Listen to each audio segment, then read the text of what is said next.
در سے تراوی در سے تراوی تراویح میں ہم نے قرآن سنا ہے، چلو اس کو سمجھیں یہ دل کی شفا ہے۔ الحمدللہ رب العالمین والصلاة والسلام علی خاتم النبیین، اما بعد فاعوذ باللہ من الشیطان الرجیم، بسم اللہ الرحمن الرحیم۔ الصلاة والسلام علیک یا رسول اللہ وعلی آلک واصحابک یا حبیب اللہ، الصلاة والسلام علیک یا نبی اللہ وعلی آلک واصحابک یا نور اللہ۔ مدنی چینل کے ناظرین، پروگرام درس تراویح میں آپ کو خوش آمدید کہتے ہیں۔ آج الحمدللہ رمضان المبارک کی تیسری شب ہے اور آج ہم تیسرے پارے کا کچھ خلاصہ سننے کی سعادت حاصل کریں گے۔ اللہ رب العالمین نور قرآن سے میرے اور آپ کے سینوں کو روشن منور فرمائے، آمین۔ ناظرین کرام، اس پارے میں مختلف مضامین ہیں اور سورۃ البقرہ جو کہ پہلے پارے، دوسرے پارے اور تیسرے پارے کا بھی کچھ حصہ سورۃ البقرہ پر مشتمل ہے، اور پھر اس کے بعد سورہ آل عمران وہ شروع ہو جاتی ہے۔ یہ پہلے پاروں کے اندر بڑی بڑی یہ صورتیں موجود ہیں، اور سورۃ البقرہ کے اندر بھی بطور خاص ایک عظیم آیت مبارکہ کا ذکر ہوا، اور عظیم یعنی جس کا ثواب زیادہ، اور وہ آیت الکرسی ہے، اور تیسرے پارے میں اسے بیان بھی کیا ہے۔ سب سے پہلی آیت مبارکہ سبحان اللہ، یہ آیت مبارکہ بھی ایک عقیدے سے تعلق رکھتی ہے۔ اللہ ارشاد فرماتا ہے، بسم اللہ الرحمن الرحیم، تلک الرسل فضلنا بعضهم على بعض منهم من کلم اللہ ورفع بعضهم درجات وآتینا عیسی ابن مریم البینات وأیدناہ بروح القدس۔ ترجمہ: یہ رسول گئے، ہم نے ان میں ایک کو دوسرے پر فضیلت عطا فرمائی، ان میں کسی سے اللہ نے کلام فرمایا، اور کوئی وہ ہے جسے سب پر درج و بلندی عطا فرمائی۔ ناظرین کرام، ایک بات بعض اوقات عوام میں ایسی کر دی جاتی ہے، اور نبیوں کے مقام اور مرتبے کے حوالے سے کہ سب برابر ہیں، انبیاء بھی سب برابر ہیں، اور ان میں سے یعنی کوئی کسی کے درمیان کوئی فرق نہیں، اور اس پر ایک آیت پڑھی جاتی ہے، لا نفرق بین احد من رسلی، کہ رسولوں میں سے کسی ایک کے درمیان ہم فرق نہیں کرتے، اور فرق نہیں ہے۔ یہ جو فرق نہیں ہے، اس سے مراد اصل نبوت اور اصل رسالت کے اعتبار سے، یعنی جن کو اللہ نے نبی بنایا، رسول بنایا، تو ان میں فرق نہیں کہ نفس نبوت اور نفس رسالت میں کوئی مراتب ایسے رکھے ہوں۔ رسول بنایا تو رسول بنایا، نبی بنایا تو نبی بنایا۔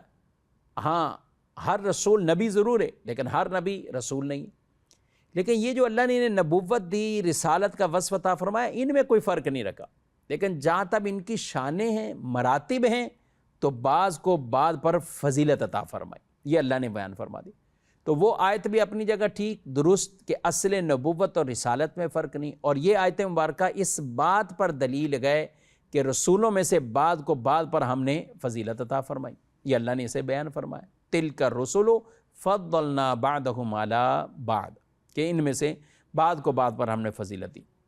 اچھا، یوں کہنا تو یہ ٹھیک نہیں ہے کہ بعض ادنا ہیں اور بعض وہ ہیں، افضلیت کی بات ہے کہ اللہ نے ان کو فضیلت عطا فرمائی، تو یہ افضلیت کی یہاں بات ہو رہی، تو لہذا یہ عقیدہ رکھنا کہ بعض نبیوں پر دوسرے دیگر کو افضلیت عطا فرمائی ہے، اور پھر ہمارا یہ خاص عقیدہ رسول مکرم صلی اللہ علیہ وسلم کی ذات کے بارے میں ہے کہ اللہ نے آپ کو تمام نبیوں پر وہ فضیلت اور شان عطا فرمائی ہے کہ آپ امام الانبیاء ہیں، کہ معراج کی رات آپ نے نبیوں کی امامت فرمائی ہے۔ آقا صلی اللہ علیہ وسلم سب سے پہلے قیامت کے دن شفاعت کریں گے، حضور علیہ السلام سے پہلے کسی کی شفاعت نہیں ہوگی۔ حضور جب تک جنت کا دروازہ نہیں کھٹکھٹائیں گے، جنت نہیں جائیں گے، ان سے پہلے کسی کو جنت کا داخلہ نہیں ملے گا۔ تو اس لیے نبی پاک علیہ السلام کی شانوں کو کئی اعتبار سے وہ بیان بھی کیا گیا۔ یہاں بطور خاص اللہ نے 3 انبیاء کی شان کو گویا کہ بیان کیا، ایک وہ کہ جن سے اللہ نے کلام فرمایا، اور وہ حضرت موسیٰ علیہ السلام، اور پھر حضرت عیسیٰ علیہ السلام کی بھی شان کو بیان کیا، اور پھر فرمایا بعد وہ ہیں کہ جن کے درجوں کو ہم نے بلند کیا۔ وہاں موسیٰ علیہ السلام کا اللہ سے کلام کرنا، اور حضور اسلام کی شان یہ ہے کہ آپ کا معراج کرنا، آپ کا یہ سفر معراج کرنا اور پھر اپنی سر کی آنکھوں سے جاگتے ہوئے بیداری میں اپنے رب کا دیدار کرنا۔ اور یہ آیت مبارکہ میں جو رفعت اور مقام کے طور پر جو شان بیان ہوئی تو وہ حضور علیہ السلام کی ہے۔ دیگر انبیاء خاص علاقوں کے لیے، خاص شہروں کے لیے، قوم کے لیے، ملک کے لیے وہ خصوصیت تھی، لیکن حضور علیہ السلام جی نے فرمایا وَمَا أَرْسَلْنَاكَ إِلَّا كَافَّةً لِلنَّاسِ بَشِيرًا وَنَذِيرًا، آپ کو رسول بنا کر نہیں بھیجا مگر یہ کہ کس لیے؟ اے محبوب ہم نے آپ کو تمام جہانوں کے لیے خوشخبری دینے والا اور ڈر سنانے والا بنا کر بھیجا۔ اُرْسِلْتُ إِلَى الْخَلْقِ كَافَّةً، یہ حدیث میں فرمایا مجھے تمام مخلوق کی طرف رسول بنا کر بھیجا گیا۔ اور یہ مسئلہ پہلے بھی دور میں لوگ اس طرح کی کچھ عقائد کے حوالے سے گفتگو کرتے تھے، اور اعلیٰ حضرت امام اہل سنت کو جب یہ سوال ملا تو آپ نے پوری ایک کتاب لکھی تجلی الیقین بأن نبینا سید المرسلین۔ اس میں 10 آیتیں اور 100 حدیثیں آپ نے اس بات پر جمع فرمائی کہ ہمارے نبی صلی اللہ علیہ وسلم افضل المرسلین ہیں، افضل الانبیاء ہیں، اور تمام نبیوں پر آپ شان، رفعت اور مقام رکھتے ہیں۔ اور یہاں یہ بات بھی عرض کر دوں، کسی بھی نبی کی شان کو بیان کرتے ہوئے یہ مسئلہ بھی یاد رکھنا ہے کہ کوئی یہ انداز اختیار نہیں کرنا کہ کسی دوسرے نبی کی تحقیر ہو رہی ہو، یہ نہیں، شان بیان کرے۔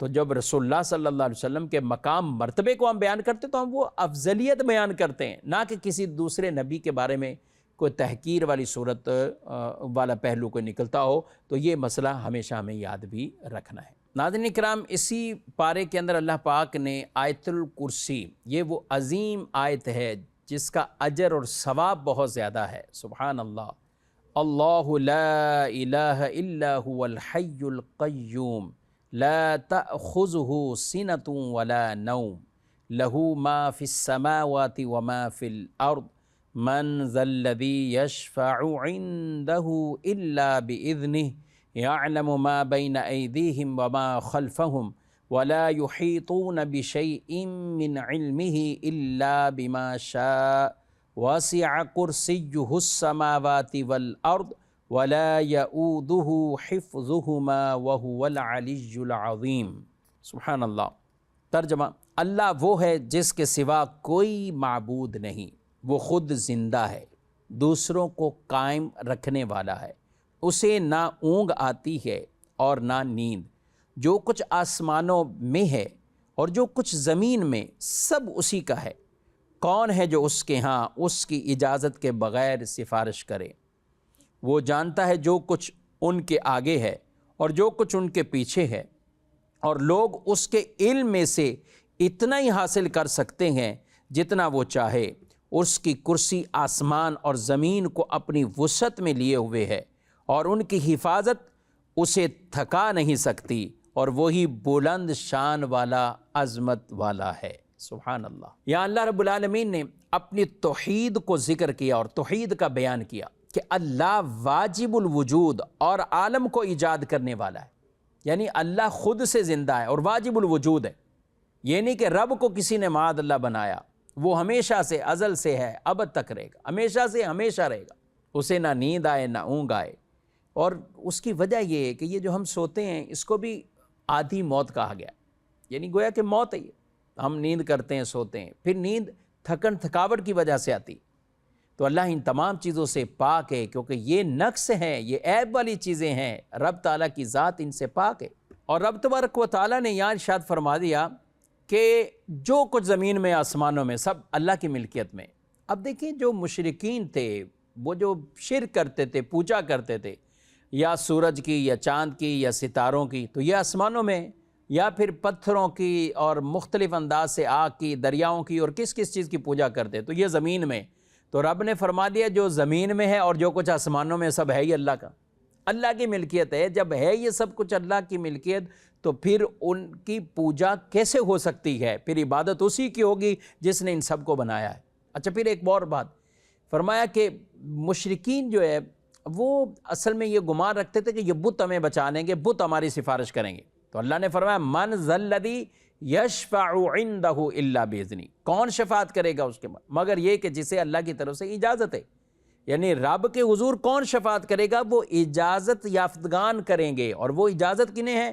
وہ تو اللہ کے پیارے بندوں کو ہے، وہ نبیوں کو ہے، وہ ولیوں کو ہے، وہ ملائکہ کو ہے، وہ یہ جو افراد ہیں، احباب ہیں، ہستیاں ہیں، یہ شفاعتیں کریں گے۔ ہاں ان کی پھر آگے توسل سے، نبی پاک صلی اللہ علیہ وسلم کے توسل سے ہی چونکہ سب کی شفاعتیں ہوں گی، پھر آگے کئیوں کو حافظ قرآن شفاعت کریں گے، عالم دین شفاعت کریں گے، رمضان شفاعت کرے گا، قرآن شفاعت کرے گا۔ یعنی شفاعتوں میں وسعت ہے، کہاں سے؟ جن کو اللہ کی طرف سے اذن ہے اور اللہ کی طرف سے اجازت ہے۔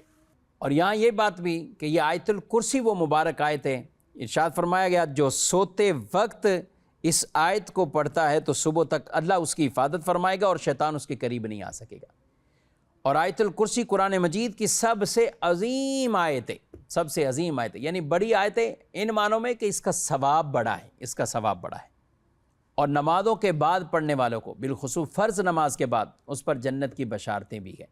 تو یہ مفہوم بھی، مضامین بھی اپنے ذہن میں رکھیں، اور آیت الکرسی کی تلاوت بھی کیا کریں، پڑھا بھی کریں، انشاءاللہ اس کی برکتیں ہمیں نصیب ہوگی۔ مزید آگے بڑھتے ہیں ناظرین اکرام، یہاں پر حضرت ابراہیم علیہ السلام کا ایک جو مناظرہ ہوا اور نمرود کے ساتھ ایک کلام ہے پورا، اور جس کو نمرود اپنی جہالت اور بیوقوفی کی وجہ سے یہ سمجھ رہا تھا کہ میں جسے چاہوں میں زندہ کرتا ہوں، میں جسے چاہوں میں موت دے دیتا ہوں، تو اس پورے ایک واقعے کو بھی اللہ تبارک و تعالیٰ نے یہاں پہ ذکر کیا ہے۔ آئیے وہ سنتے ہیں۔ اللہ پاک ارشاد فرماتا ہے أَلَمْ تَرَ إِلَى الَّذِي حَاجَّ إِبْرَاهِيمَ فِي رَبِّهِ أَنْ آتَاهُ اللَّهُ الْمُلْكَ إِذْ قَالَ إِبْرَاهِيمُ رَبِّيَ الَّذِي يُحْيِي وَيُمِيتُ قَالَ أَنَا أُحْيِي وَأُمِيتُ قَالَ إِبْرَاهِيمُ فَإِنَّ اللَّهَ يَأْتِي بِالشَّمْسِ مِنَ الْمَشْرِقِ فَأْتِ بِهَا مِنَ الْمَغْرِبِ فَبُهِتَ الَّذِي كَفَرَ وَاللَّهُ لَا يَهْدِي الْقَوْمَ الظَّالِمِينَ۔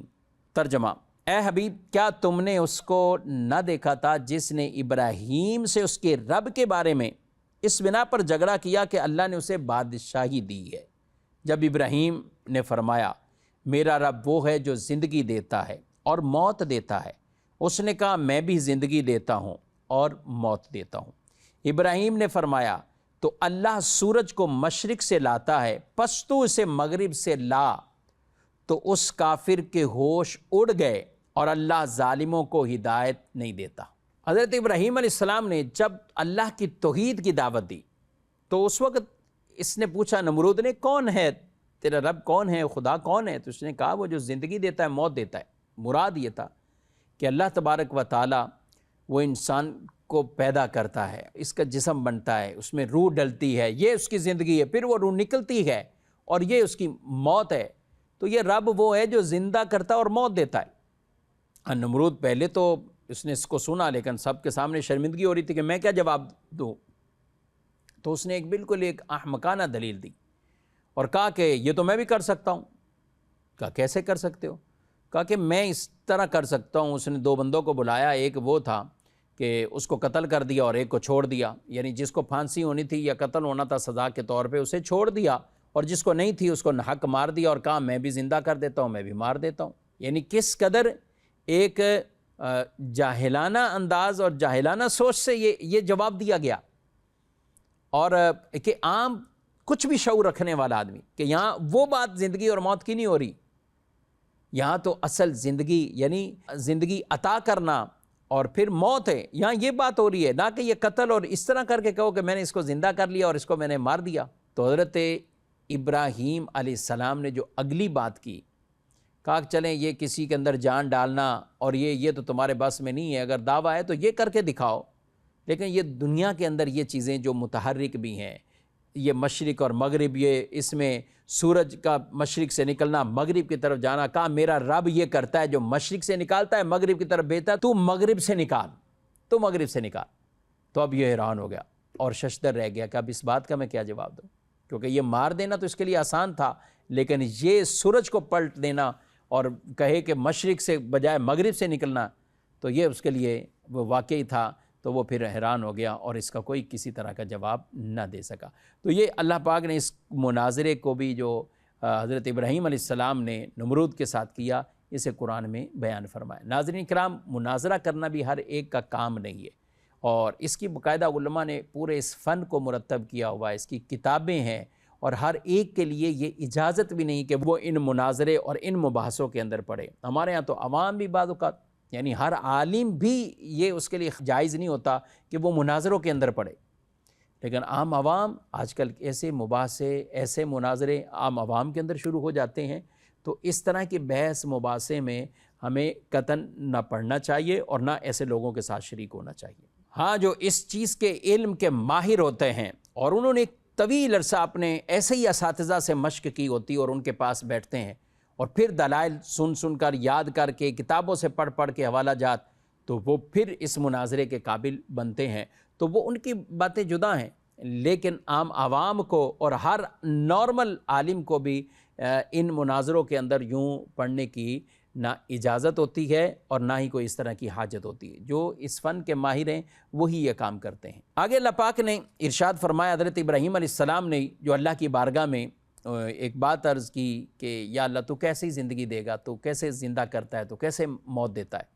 ارشاد فرمایا، وَإِذْ قَالَ إِبْرَاهِيمُ رَبِّ أَرِنِي كَيْفَ تُحْيِي الْمَوْتَى قَالَ أَوَلَمْ تُؤْمِنْ قَالَ بَلَىٰ وَلَٰكِن لِيَطْمَئِنَّ قَلْبِي قَالَ فَخُذْ أَرْبَعَةً مِّنَ الطَّيْرِ فَصُرْهُنَّ إِلَيْكَ ثُمَّ اجْعَلْ عَلَىٰ كُلِّ جَبَلٍ مِّنْهُنَّ جُزْءًا ثُمَّ ادْعُهُنَّ يَأْتِينَكَ سَعْيًا وَاعْلَمْ أَنَّ اللَّهَ عَزِيزٌ حَكِيمٌ۔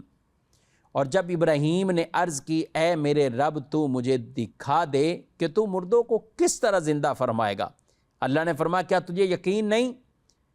ابراہیم نے عرض کی، یقین کیوں نہیں، مگر میں یہ چاہتا ہوں میرے دل کو قرار آ جائے۔ اللہ نے فرمایا، تو پرندوں میں سے کوئی 4 پرندے پکڑ، پھر انہیں اپنے ساتھ مانوس کر لو، پھر ان سب کا ایک ایک ٹکڑا ہر پہاڑ پر رکھ دو، پھر انہیں پکارو تو وہ تمہارے پاس دوڑتے ہوئے چلے آئیں گے، اور جان رکھو اللہ غالب و حکمت والا ہے۔ اب ناظرین اکرام، حضرت ابراہیم علیہ السلام کو یہ ایک شوق ہوا کہ میں یہ دیکھوں کہ اللہ تعالیٰ کیسے زندہ فرمائے گا، کیسے حیات کرے گا، یعنی مرنے کے بعد۔ اب ہوا یہ کہ ایک آپ نے کسی انسان کے، آپ نے کسی مردے کو دیکھا کہ وہ سمندر کے کنارے تھا، اب وہ اوپر کنارے پر رہتا ہے تو اسے پرندے کھاتے ہیں۔ اچھا، وہ اندر اس میں پانی زیادہ آتا ہے تو مچھلیوں کے لیے کچھ وہ بن جاتا ہے، کچھ درندے کھا رہے ہیں۔ تو یہ جب ان کے اجزاء ختم ہو جائیں گے تو اللہ تو کیسے زندہ کرے گا؟ یہ رب سے کہا۔ تو اللہ نے فرمایا، کیا ایمان نہیں اس پر؟ ایمان ہے، لیکن دل کی تسلی کے لیے اور دل میں مزید قرار آ جائے گا، جسے کہتے ہیں عین الیقین ہونا، کہ آنکھوں سے دیکھنا چاہتا ہوں یہ منظر۔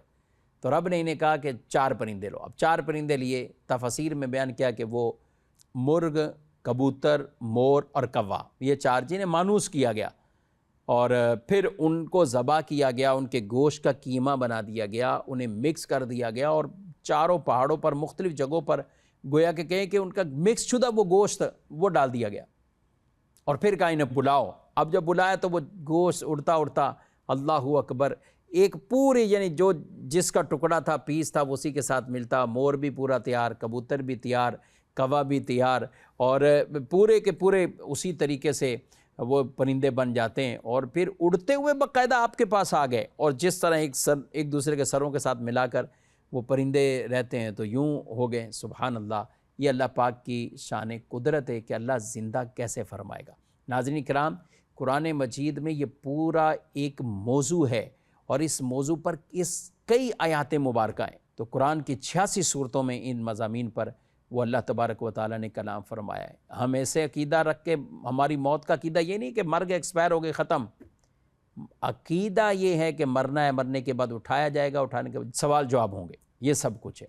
تو اس لیے اس عقیدے کے تحت ہم سب جیتے ہیں، اور اسی پر موت کو ہم مانتے ہیں۔ وہ کفار کے ہیں جنہوں نے کہا کہ وہ اتنے آباء و اجداد ہو گئے، آباء و اجداد کو برسوں گزر گئے، صدیاں گزر گئیں، کسی کو کچھ نہیں ہوا، تو وہ انہوں نے اپنے عقیدوں کے اندر اور لوگوں کے عقیدے اس طرح انہوں نے خراب کیے ہیں۔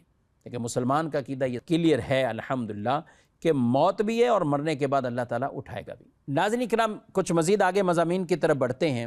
اللہ رب العالمین نے یہاں اسی پارے کے اندر وہ ارشاد فرمایا ہے، وہ لوگ جو اپنے مال اللہ کی راہ میں خرچ کرتے ہیں، پھر اپنے خرچ کرنے کے بعد نہ احسان جتاتے ہیں نہ تکلیف دیتے ہیں۔ ان کا انعام ان کے رب کے پاس ہے اور ان پر نہ کوئی خوف ہوگا نہ وہ غمگین ہوں گے۔ اب مال خرچ کرنا، حضرت عثمان غنی رضی اللہ تعالیٰ عنہ کتنا خرچ کیا کرتے تھے، سبحان اللہ۔ ان کی اللہ نے تعریف بیان فرمائی، وہ اپنے مالوں کو خرچ کرتے ہیں لیکن ان کے اس خرچ کرنے میں احسان جتلانا اور اذیت یہ نہیں ہوتی۔ اللہ کے نزدیک ان کا اجر بھی ہے اور ایسا اجر ہے، نہ انہیں کوئی خوف ہوگا نہ وہ غمگین ہوں گے۔ لیکن یاد رکھیں ایک اور آیت مبارکہ جس میں اللہ نے فرمایا کہ اپنے صدقے باطل نہ کرو، اے ایمان والو اپنے صدقے باطل نہ کرو، اذیت پہنچا کر اور احسان جتلا کر۔ احسان جتانا، کسی پر صدقہ کیا، اب انہیں بتا رہے ہیں، بعد لوگوں کے سامنے ذکر کر رہے ہیں، احسان جتلانا ہے۔ اور تکلیف دینا، اس میں بھی تکلیف ایسے دینا کہ انہیں آر دلانا کہ تم ایسا تھا تو ہم نے یہ کر دیا، یہ تھا کہ یہ کر دیا۔ تو یہ احسان جتلانا اور تکلیف دینے سے مال تو آپ کا خرچ ہو گیا لیکن اللہ صدقے کا ثواب بھی ختم کر دے گا، بلکہ تکلیف دینے کا الٹا اور گناہ بھی مل جائے گا۔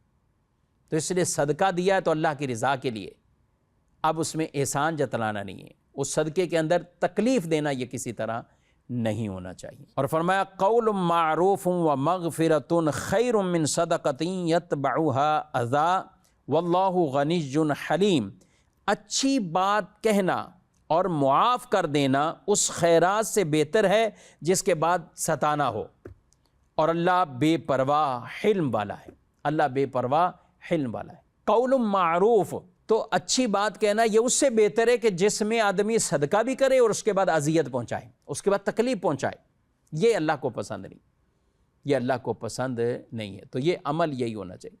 ہاں بعض اوقات سامنے والے کی طرف سے اصرار اور باتیں اتنی آتی کہ اور اذیت ہمیں پہنچ رہی ہوتی یا جس نے صدقہ دینا ہے اسے اذیت پہنچ رہی ہوتی، تو اللہ فرماتا ہے اس کو درگزر کریں، معاف کریں، لیکن ایسی بات نہ کریں کہ پہلے خرچ کر دیں اور پھر احسان جتلاتے دیں کہ وہ ثواب بھی آپ کا ضائع ہو جائے۔ اللہ کی راہ میں آدمی خرچ بھی کرتا رہے، اور خرچ کرنے سے مال ہمارا گھٹے گا نہیں، فی سبیل اللہ، رب کی رضا کے لیے خرچ کرتے رہیں تو اللہ کی بشارتیں اس کے اوپر۔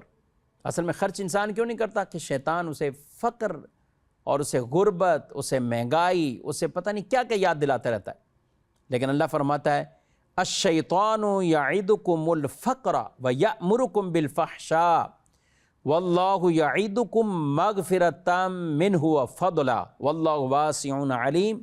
شیطان تمہیں محتاجی کا اندیشہ دلاتا ہے اور بے حیائی کا حکم دیتا ہے، اور اللہ تم سے اپنی طرف سے بخشش اور فضل کا وعدہ فرماتا ہے، اور اللہ وسعت والا، علم والا ہے۔ یعنی رب تبارک و تعالی وہ تمہیں اس فضل کی طرف بلاتا ہے کہ جب تم خرچ کرو گے اللہ تم پہ فضل بھی کرے گا، مغفرت بھی فرمائے گا، تمہارے مال میں برکت بھی عطا فرمائے گا، تمہارے صدقے کو گھٹنے نہیں دے گا، اس میں برکت اللہ عطا فرمائے گا، اجر ثواب میں اضافہ فرما دے گا۔ لیکن شیطان تمہیں وہ بخل، کنجوسی، مہنگائی، وہ غربت، وہ فقر، یہ چیزیں یاد دلاتا رہتا ہے۔ تو اس لیے ان لوگوں کو دیکھیں جو آج بہت خرچ کرتے ہیں، اللہ کی راہ میں دیتے ہیں، اللہ تبارک و تعالیٰ ان کو اور اتنا عطا فرماتا ہے، ان کی زکاتیں بڑھ گئیں، خیرات صدقات ان کے بڑھ گئے، کیوں؟ اللہ نے انہیں عطا فرمایا۔ تو اس لیے ہم اس کیٹیگری میں ہوں، اللہ کی راہ میں دینے والے بن جائیں اور قرآن کے ان احکامات پہ عمل بھی کریں۔ دیں بھی تو رضا الہی کے لیے دیں، کسی پر کوئی احسان جتانا مقصود نہ ہو، نہ انہیں تکلیف اور اذیت پہنچائیں۔ اللہ پاک سب کے دیے ہوئے اموال کو اپنی بارگاہ میں قبول فرمائے۔ رمضان شریف میں بالخصوص صدقات، زکوٰۃ، خیرات لوگ کثرت سے یہ کرتے ہیں اور کرنا بھی چاہیے۔ ہمارے نبی صلی اللہ علیہ وسلم رمضان میں آپ کی سخاوت سب سے زیادہ تیز ہوتی، سب سے زیادہ آپ سخی تھے، سب سے زیادہ سخاوت فرمانے والے۔ اللہ ہمیں اس سخاوت میں سے اللہ تعالیٰ حصہ عطا فرمائے، اور صبر اور شکر کا دامن بھی اللہ ہم سب کو تھامے رکھنے کی توفیق دے اور اپنی رضا پر راضی رہنے کی بھی توفیق دے، آمین، بجاہ نبی الامین صلی اللہ علیہ وسلم۔ در سے تراوی، در سے تراوی، تراویح میں ہم نے قرآن سنا ہے، چلو اس کو سمجھیں یہ دل کی شفا ہے۔